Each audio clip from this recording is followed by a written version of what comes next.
Welcome to Pankaj Sharma classes. आज की class में हम डिस्कस करेंगे कि आपकी एनसीईआरटी की मैथ्स की सेकेंड बुक से क्या क्या हमारे सिलेबस में नहीं है। जो ये वीडियो पहली बार देख रहे हैं, पार्ट 1 की ऑलरेडी मैंने एक वीडियो बनाई हुई है, उस क्लास को आप अटेंड कर उसमें से इंफॉर्मेशन ले सकते हैं कि हमारा पार्ट 1 में से क्या क्या नहीं आ रहा है। चलिए आगे बढ़ते हैं। इंटीग्रेशन जो चैप्टर है उसमें आपकी एक एक्सरसाइज है 7.7 एज पर द मेल, या जो इन्होंने फॉर्मेट दिया है कि हमारा क्या क्या सिलेबस में नहीं आ रहा है, ये एक्सरसाइज आपको करने की जरूरत नहीं है। बट अगर मेरी मानो तो ये एक्सरसाइज आपको करने की जरूरत है, क्योंकि इसमें जो एक फॉर्मूला अप्लाई होता है वो आपका एप्लीकेशन ऑफ इंटीग्रल में जो बाउंडेड एरिया है उसको निकालने में इस्तेमाल होता है। तो इसको आप कर लें।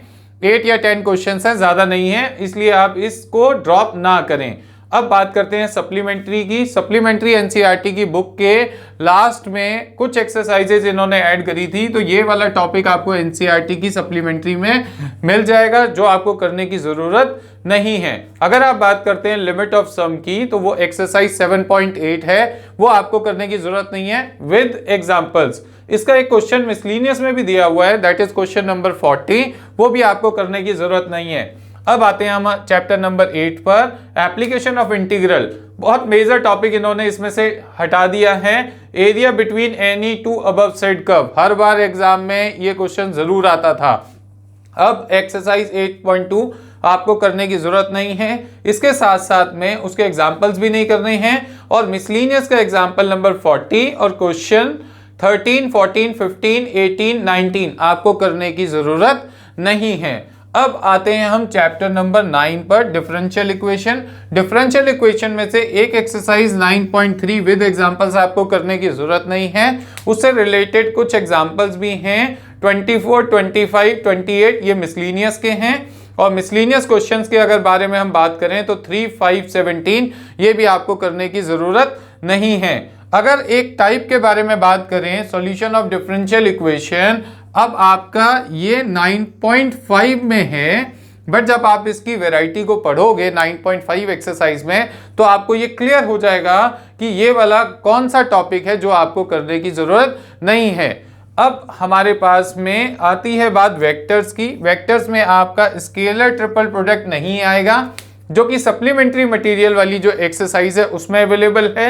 इससे रिलेटेड एक क्वेश्चन आपकी मिसलिनियस एक्सरसाइज में भी है, जो कि क्वेश्चन नंबर 18 है, वो भी आपको करने की जरूरत नहीं है। अब बात करते हैं एक 3 डायमेंशनल ज्योमेट्री की, जिसमें कि आपके पास में angle between two lines, two planes, a line and a plane, मतलब कि एंगल का क्वेश्चन ही नहीं आएगा इस बार। अब आपके पास में इससे रिलेटेड क्वेश्चंस के बारे में बात करें तो 11.2 एक्सरसाइज में एग्जांपल नंबर 9 और 10 आपको नहीं करना है। साथ में क्वेश्चन नंबर 10 और 11 भी आपको नहीं करना है। यही बात करते हैं एक्सरसाइज 11.3 में, एग्जांपल 22, 23 आपको नहीं करना है, और क्वेश्चन नंबर 12 भी आपको नहीं करना है। साथ में एग्जांपल नंबर 25 भी आपको करने की जरूरत नहीं है। और मिसलिनियस में बात करें 3 डायमेंशनल ज्योमेट्री की, तो आपको सिर्फ 2 क्वेश्चन नहीं करने हैं, that is question number 3 and 5। अब आते हैं हम नेक्स्ट चैप्टर लीनियर प्रोग्रामिंग में। इसमें बड़ी कंफ्यूजन क्रिएट की हुई है, एक पर्टिकुलर टॉपिक हटा दिया है, मैथमेटिकल फॉर्मुलेशन ऑफ एलपीपी। अब इसका मतलब तो ये है कि वर्ड प्रॉब्लम का कोई भी क्वेश्चन आपसे एग्जाम में नहीं पूछा जाएगा, जो कि बहुत मेजर एक्सरसाइज है 12.2 और इसकी मिसलिनियस।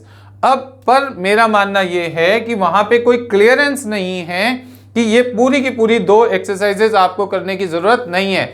तो अकॉर्डिंग टू मी आप, ये बहुत मेजर टॉपिक है, 5 मार्क्स का क्वेश्चन एग्जाम में आएगा, तो आप इसको कर लें तो ज्यादा बेटर है, क्योंकि वहां पर कोई क्लियरेंस नहीं है कि ये टॉपिक आपने ड्रॉप करना है। अब बात करते हैं अनबाउंडेड एरिया की। अनबाउंडेड का कोई क्वेश्चन नहीं पूछा जाएगा जब आपका एरिया बाहर की तरफ शेड हो रहा हो। बाहर की तरफ शेड हो रहा होगा वो क्वेश्चन आपका एग्जाम में नहीं आएगा, मतलब कि बाउंडेड एरिया आएगा, या तो कोई रेक्टेंगल क्रिएट कर रहा होगा या कोई ट्राइंगल क्रिएट कर रहा होगा, तो कॉर्नर पॉइंट्स के अकॉर्डिंग वाले क्वेश्चंस आपके एग्जाम में आपसे पूछे जाएंगे।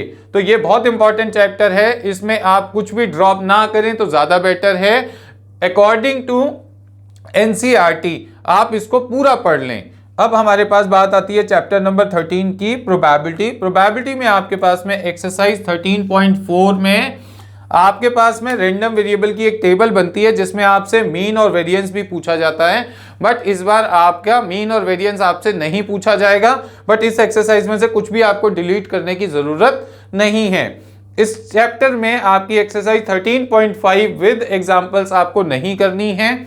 उससे रिलेटेड एग्जांपल्स के बारे में बात करते हैं तो 34, 35 और मिसलेनियस में क्वेश्चंस के बारे में बात करते हैं तो 4, 5, 6, 7, 9, 10 ये आपको करने की जरूरत नहीं है। तो ये है कंप्लीट इंफॉर्मेशन सेकंड बुक के बारे में कि आपने क्या नहीं पढ़ना है। तो मेहनत कीजिए और ज्यादा से ज्यादा नंबर लाने की कोशिश कीजिए। Thank you very much. आपको हमारी इंफॉर्मेशन अगर अच्छी लगी तो हमारे चैनल को सब्सक्राइब करें और इस क्लास को ज्यादा से ज्यादा स्टूडेंट्स को शेयर करें।